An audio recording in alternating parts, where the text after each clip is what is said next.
is it that similar to what happened in Iran and I think Lebanon and several other countries, like in terms of that red-green alliance you speak of? That's just happening again, isn't it? Have they not seen history books? No, exactly. And I think Hitchens has a few good quotes about this as well, that, it's the most toxic alliance. And that I think he said something like the leftists like to look in the mirror, pick their mirror opposites and call it virtue. And this is what we're finding with this alliance. But I mean, history is doomed to repeat itself. And I think the quicker we learn that, the quicker we can, understand how this is going to end. And do you think the grooming gangs here are a big part of that? What do you make of the feminists here, their silence? Often, not always, but I mean, whenever someone says that, Julie Bindel pops up and says, I was saying it from the beginning, but a lot of feminists were not. A lot of feminists were not. In fact, I think there was more silence than people speaking out, because when I moved back to this country, after spending a good few years in the Middle East, I came back to hearing about it for the first time. And there were only a couple of people, one of them including Tommy Robinson, that was hearing actually call a spade a spade. And now, even like being so immersed in the Vogue violence against women and girls sector in London, I've heard such little, even with the inquiry opening up now again. Generally, we're always talking about how we're supposed to support BAME women, and I hate that term, but black. I haven't heard that in a while. I know. I think I don't think we use it anymore. I don't know what the current word is, but it's global majority now. Oh, don't. Wait, does that mean minorities? What a twisted way to say minorities. Well, globally they're the majority, Andrew. So how dare you? Only here they're the minority, but globally. That's a really interesting thing they've done. I know. Because they go by a hierarchy by which, the minority is the one that has the most power, right? But they are also admitting that they are the global, which is what we're all saying as well. We're going, but there's 2 billion Muslims. What are you talking about? And they're admitting that and still somehow getting away with claiming it's a minority. Yeah, exactly. And they're a minority, so they're vulnerable here. And we should acknowledge that in the world, they're the majority. So, there's that due respect that we should give them anyway. But I digress. But basically the point was that we're so fixated on providing a service and support mechanism to the most vulnerable segment of society, and they are viewed to be that. But when it came to something like white working class girls being trafficked, abused, and being raped, then for some reason there was a deafening silence. I actually Googled myself just out of interest to see what kind of PR pieces Vogue institutions and organizations were putting out. And there was absolutely zilch. And this is before the inquiry, this kind of Elon Musk tweet and this reopening of everything. But back then, all I saw was them discussing how Tommy Robinson talking about this was fueling class divisions within the feminist industry in the UK, as opposed to any focus on the fact that what had happened to these white girls. So I think when it comes to perpetrators not being white, it suddenly gets very complicated and everyone begins to walk on eggshells because it doesn't maybe fit their narrative. How does that make you feel? Disgusting.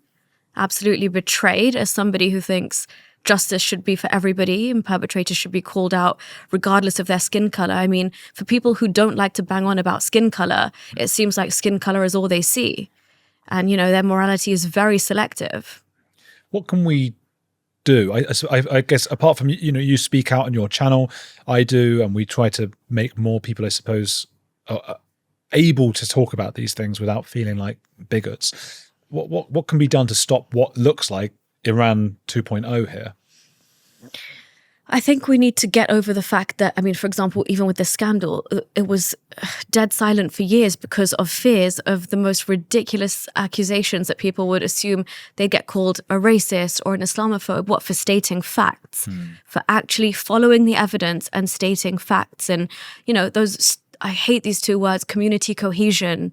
But again, it was all because apparently, Andrew, diversity is our strength. And if you don't toe that line, then there's something seriously wrong with society and we need to confront it. And that would probably be Sadiq Khan, but a lot of politicians' worst nightmares because they've been, banging on about that line for so long. So I think it's high time, and I say this as a British Pakistani myself, that the community come out and they distance themselves from this, and they say how disgusted they are. And I mean, it's the same way like when the whole sex scandals and abuse of within the Catholic Church was discovered, that Catholics themselves, well-meaning Catholics, came out and said, this is a disgrace. We want this investigated, and we want the people removed from these positions. We don't stand by this. We don't tolerate it. And I just think that there's been a big deafening silence from community leaders. And I understand that there's a, kind of collective fear and guilt and shame and kind of all of this. But as a society, we really need to stop towing the line of racism and worried about what people are going to say and why the society is, because these girls deserve justice, and it's been a long time coming. Some of them are actually on sex offender lists themselves. So they've grown up now into women. They've got kids of their own who go to school, go on school trips, and their mums aren't allowed to go with them because of something that happened 20, 30 years ago that was nothing in the slightest to do with them, their fault at all. But why are they on the sex offenders list? Because they were seen to be hanging around with these Pakistani men, and they were young and they were drinking and putting themselves in high-risk sexual positions. They were like teenagers or something? Yeah, and younger. And they get put on the sex offenders? Yeah. Because I do remember there was one who was seen, I think wrongly, as some sort of ringleader who was getting the other girls or something like that. I think she was white and she was like 15, and the police sort of prosecuted her rather than the grooming gangs. Yeah, it's all upside down because they prosecuted other girls below 15, called them prostitutes, and saying they enjoy brown men and they enjoy indulging in risky sexual behavior. And one of the dads was actually forbidden from leaving his house to go and find his daughter. What? Why? Yeah, because we don't want to disrupt community cohesion in Bradford and Rotherham and Telford and all these other places. Is it too late? Are we just completely... I mean, the grooming gangs is one aspect. Another, I suppose, is the increasing ability for the Muslim community or the Islamists part of that to be able to vote in blocks and change our laws. Is that going to happen? I mean, it's scary what's happening in terms of the Labour Party stopped being good enough for them when, they suddenly changed, or they went a little bit quiet on the Gaza situation, and it wasn't good enough for the Muslims. And so suddenly they splintered off and became independent, and they ran solely based on preaching about Gaza. Nothing to do with the area that they were running for or how to better this country, but purely they were relying on the Gaza vote. And we're seeing more and more of them splinter off. And then the rhetoric that they're using is becoming increasingly dangerous. You've got these independent MPs standing there and saying like why the UK deserves, why they deserve to be here, and how their ancestors helped rebuild Britain, like really warped sense of history, how their ancestors helped rebuild Britain, and now it's their turn to take over, and it's the Muslim turn to take over.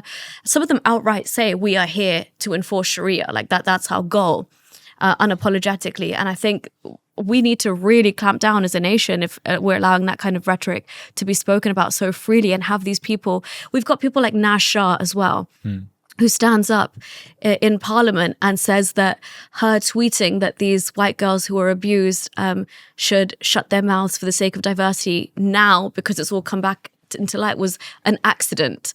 But still, kind of throwing all Pakistanis into one group is not doing any good for the society. So even now, when she's backed into a corner, she dares to call that an accident and still say, oh, but we shouldn't tarnish one group of people.